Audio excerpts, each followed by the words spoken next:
Saksikan kita streaming. Jangan lupa like, komen, dan subscribe.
Saya dan teman-teman berada pada satu sub area di situs Go Selomangkleng Tulungagung yang saya istilahi sub area itu dengan teras monolit. Mengapa saya sebut monolit? Karena bangunan berteras ini dibuat dari batu utuh, batu breksi besar yang sebenarnya utuh yang kemudian dipahat. Ini batuan tunggal, ya, mono, ya, monolit, litos batuan yang mono, ya, hampir seluruhnya, hanya sisi sebelah bagian timur dan sebagian selatan di pojok itu yang kurang dan kemudian ditambal dengan balok-balok batu. Nah, selebihnya monolit. Nah, bangunannya berbentuk bujur sangkar. Posisinya di atas Go Selomangkleng, Selomangkleng di bawah. Kita naik melalui batuan-batuan yang relatif terjal sampai ke areal ini. Tepat di bawah tebing breksi vulkanik, kelihatan jelas. Ini breksi vulkaniknya membentang dari selatan ke utara, terjal. Nah, terlihat bahwa beberapa bongkah batu itu sebenarnya rompalan dari atas. Rompalan dari tebing-tebing breksi vulkanik itu. Nah, termasuk ini sebenarnya juga rompalan dari apa itu tebing breksi vulkanik yang ada di sekitarnya. Nah, apa yang kita dapati pada sub area ini? Ada beberapa temuan yang saya anggap penting di situs ini. Yang utama adalah bangunan ini, teras. Hanya satu teras saja. Ini ada pelipitnya, pelipit. Ini adalah batangnya. Nah, batangnya ini dilengkapi dengan pilaster. Ini pilaster. Kemudian juga ada ragam hias, ornamentasi yang berbentuk salib, ya, berbentuk cross. Ini tuh berderet ya. Jadi di sisi kanan ada depan, kemudian ada kiri gitu ya, dan ada belakang gitu ya. Nah, ini adalah permukaan atasnya gitu ya, dan bagian ini adalah pipi tangga. Ini adalah tread pipi tangga. Pipi tangganya disertai dengan anak tangga dan tangga ini tangga ya. Tangga disertai pipi tangga. Ini pipi tangga kanan, ini pipi tangga kiri, ini anak tangganya gitu ya. Nah, inilah yang pipi tangga. Nah, yang menarik dari pipi tangga ini digambarkan diberi pahatan. Sayang sekali detailnya tidak begitu tampak, tapi profilnya kelihatan. Digambarkan binatang, kalau dalam istilah Jawa itu disebut dengan jerum. Jadi jerum itu bagian kepalanya itu di sini, sininya jentit, pantatnya ke atas. Ini kepalanya, ini kakinya dijulurkan sini, ini kaki belakang. Tidak hanya semacam induknya saja yang digambarkan, anaknya juga digambarkan. Sayang kepalanya pecah. Jadi sebenarnya masih ada tonjolan di sini. Nah, jadi disertai dengan anaknya juga gitu ya, atau pariwaranya. Jadi di kanan kiri digambarkan harimau atau singa dalam posisi nungging gitu ya. Nah, apakah semacam ini pernah kita dapati juga di situs lain yang ada di Tulungagung? Kita dapati dalam pahatan yang lebih detail, yaitu pada Candi Miri Gambar. Jadi paling tidak pipi tangga yang berbentuk singa atau harimau pada posisi yang dalam istilah Jawa disebut jerum, itu kita dapati di dua situs yang ada di Tulungagung Selatan, yaitu di Miri Gambar dan di teras monolit Selewangkleng. Nah, dari sinilah orang kemudian bisa bergerak naik di tangga sampai di ini lantainya. Hanya pada sisi sebelah sini saja yang kurang ya. Karena itu ditambal dengan balok-balok batu ya. Jadi hanya satu sudut saja yang batuannya kurang, kemudian ini masih kelihatan ada balok-balok batu, ada bagian bawah dan sebagainya, itu untuk nambal kekurangannya ini. Nah, kalau saya dinding sebelah sana ada pahatan, Mas. Ada pahatan crossnya juga di yang atas. selatan. Selatan kurang tahu ya. Ada. Belakang mungkin ya, saya juga belum lihat. Ada. Ya. Ada. Jadi keliling, ya. Jadi motif bias salib itu keliling, ya. Baik, kalau saya ambil posisi di sini, kemudian saya menghadap ke barat, jelas sekali Gunung Budek tampak jelas. Kemudian non jauh di sebelah barat utara, Wilis tampak. Kemudian di antara Wilis dan Gunung Budek ada tanah yang datar. Itulah konon merupakan rawa-rawa purba di Tulungagung bagian selatan. Gambaran ini seperti pada relief tadi ketika Supraba dan Arjuna sedang menuju ke Istana Newata Kawaca naik Mega tadi. Jadi nampaknya pemahat itu menggambarkan panel tadi itu dalam posisi di sini atau naik di situ. Ya. Jadi ini jadi setting. Rawa-rawanya di sana. Jadi setting, ya. Jadi setting geografis dari relief itu. Nah,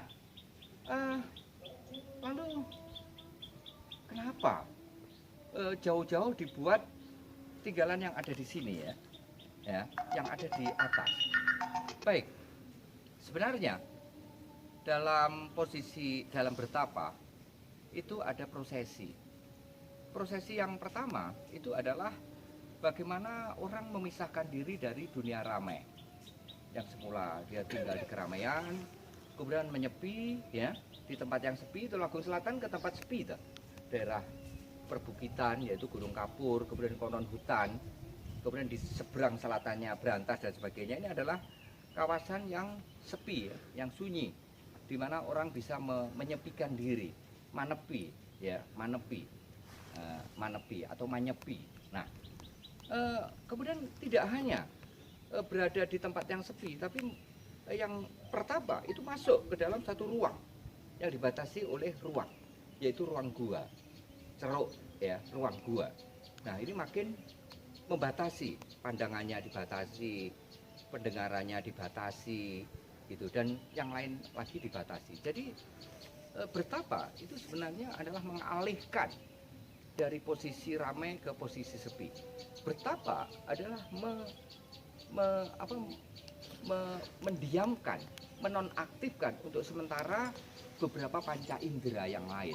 Mata, kalaupun makanya kalau bertapa itu kan mata setengah dipejamkan, dipusatkan ke ujung hidung supaya ada konsentrasi.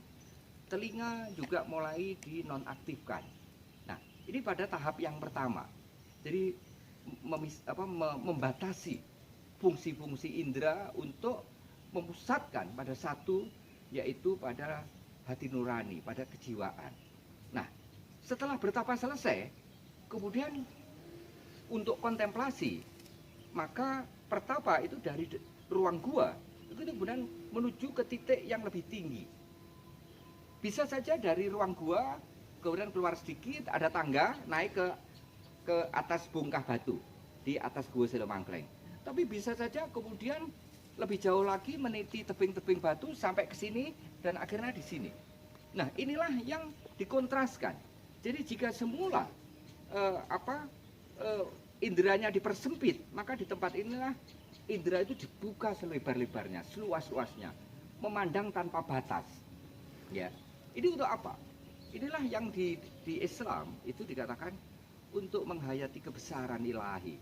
Ya, jadi dari awalnya gini gede, dipersempit seret, tarik lagi digede nih manis gitu.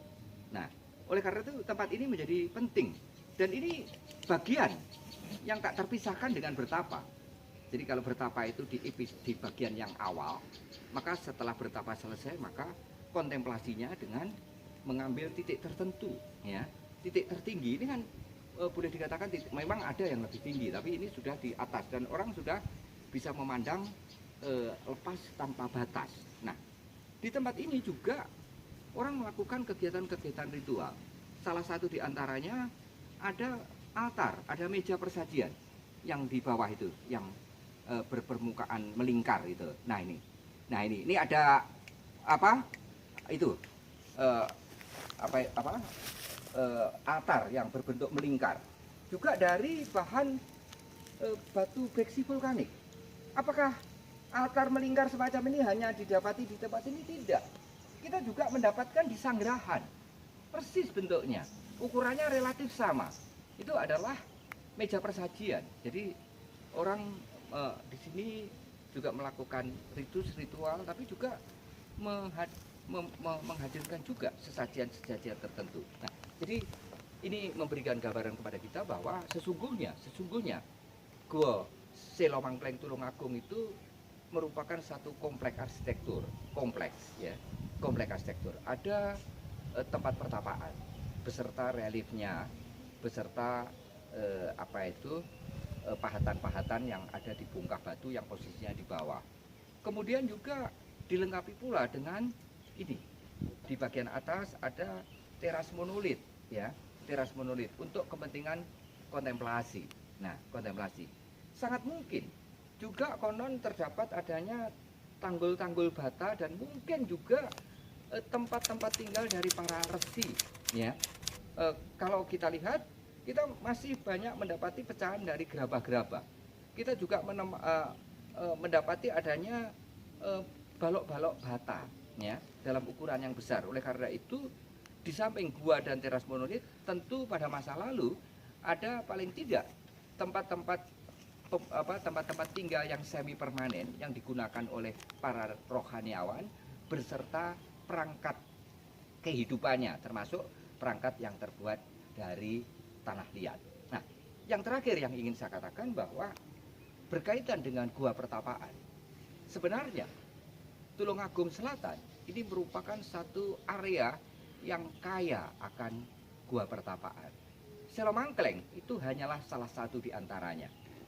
Di antara gua-gua pertapaan di Tulungagung Selatan, berturut-turut dari barat menuju ke timur, pada Gunung Budek terdapat adanya Gua Tritis. Bahkan kalau kita lihat kronogram angka tahun yang dijelaskan di sandaran sisi belakang arca di Gua Tritis sudah difungsikan sejak masa pemerintahan Kadiri dan berlanjut terus sampai dengan masa pemerintahan Majapahit. Ini merupakan satu blok, satu entitas, komunitas pertapa sendiri. Kemudian ada komunitas pertapa yang lain di sini, Selomangkleng. Ini komunitas pertapa. Jadi terpisah. Satu di Gunung Budek, sini di sebelah timur Gunung Budek. Ini ikut Gunung Kedil, ya, yang ada yang puncaknya itu adalah yang ada candi dadinya itu. Nah, kemudian tidak terlalu jauh dari Gua Selomangkleng Tulungagung. Di sebelah timurnya ada Gua Banyu Urip. Di situ ada beberapa gua, tidak hanya sebuah ruang gua, tapi ada beberapa gua. Kemudian ada lagi yang lebih timur lagi adalah Gua Pasir. Itu belum lagi gua-gua yang lebih kecil.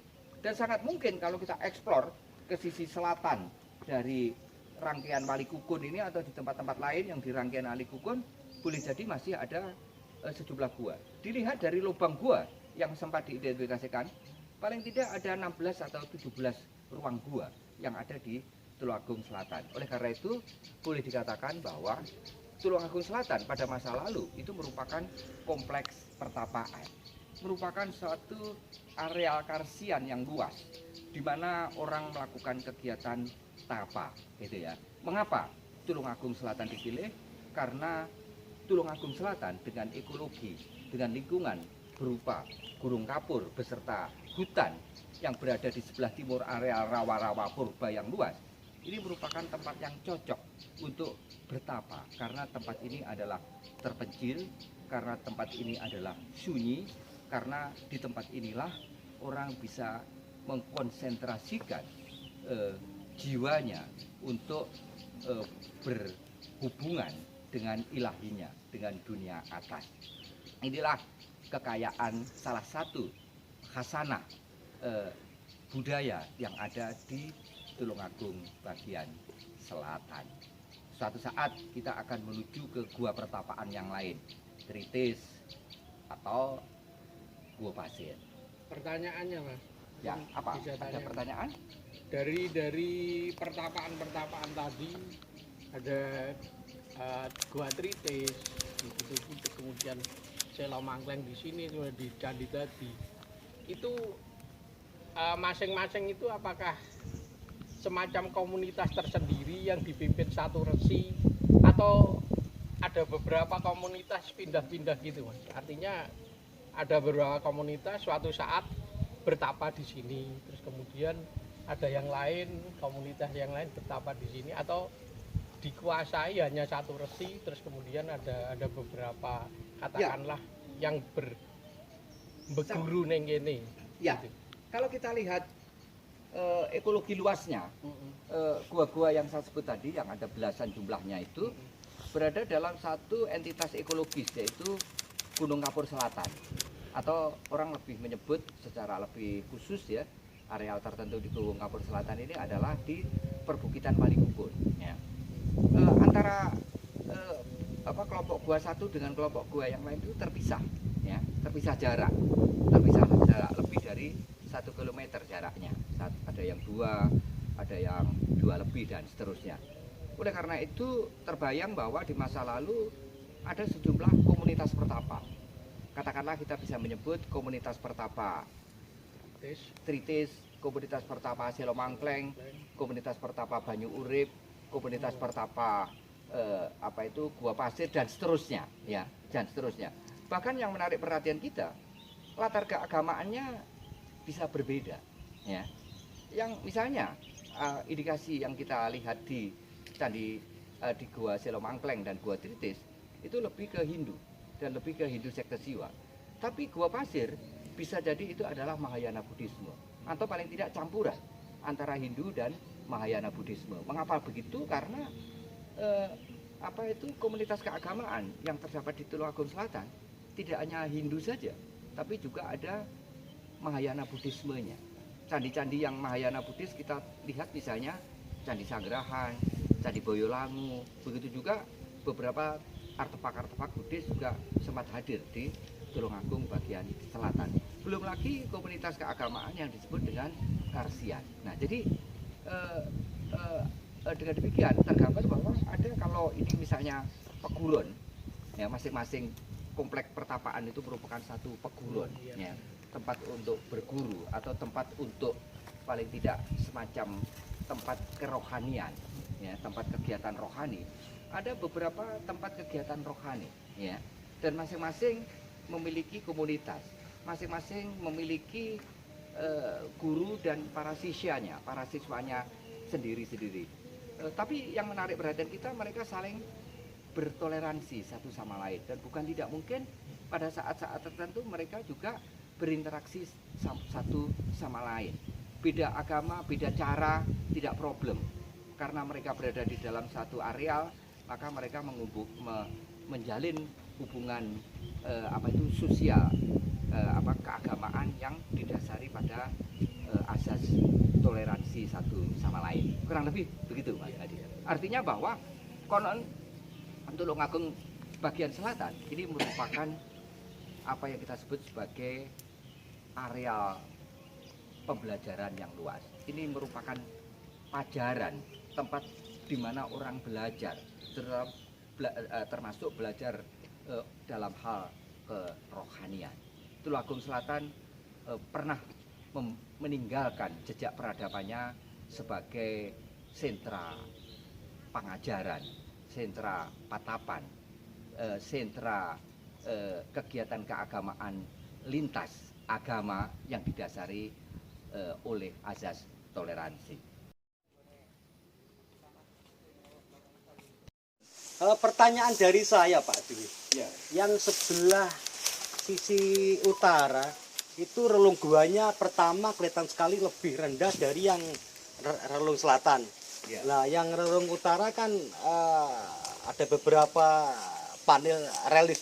Yang di sini kok nampak polos tuh gimana, Pak? Ceritanya, Pak? Ya. Baik, jadi